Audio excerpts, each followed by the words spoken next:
Partitë politike një ditë më parë konfirmuan edhe listat e kandidatëve për deputet, të cilët do të garojnë në zgjedhjet e datës 11 maj.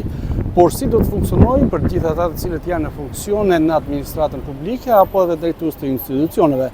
Referuar kodit zgjedhor, të gjithë ata të cilët nuk janë të zgjedhur me votë nuk japin dorëheqjen, por thjesht janë të pezulluar nga detyra deri në përfundimin e numërimit së kutisë së fundit të votimit.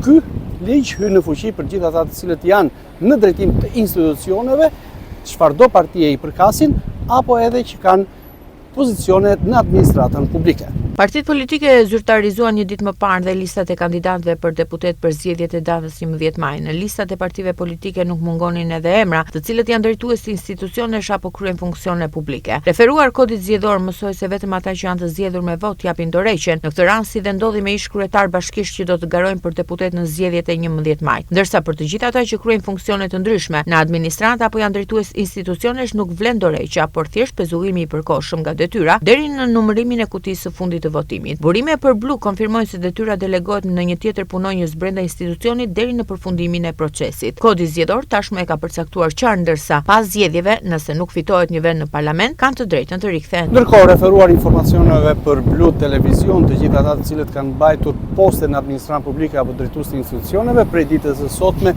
do të jenë të pezulluar në detyra duke i deleguar pozicionin e tyre një tjetër punonjësi brenda administratës ku kanë drejtuar deri më sot. Ata do të qëndrojnë të pezulluar deri në përfundimin e zgjedhjeve dhe numërimit të votës së fundit në zgjedhjet datës 11 maj. Më pas, nëse do të jenë deputet, do të ulen në kariket e parlamentit, nëse jo, mund të rikthehen sërish edhe në detyrë.